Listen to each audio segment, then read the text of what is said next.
এভাবেই একা একা ইলেকট্রিক চেয়ারে করে রাজশাহী বিশ্ববিদ্যালয়ে ঘুরে দেখছেন আইন বিভাগের তৃতীয় বর্ষের শিক্ষার্থী রিফাত রহমান। মাদার বক্স হলে তার সিট থাকলেও ক্যাম্পাসের বাইরে কাজলাতে মায়ের সঙ্গে থাকেন।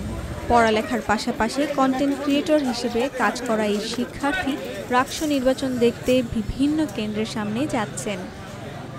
নির্বাচন ঘিরে সকাল থেকেই ছিল উৎসবের আমেজ।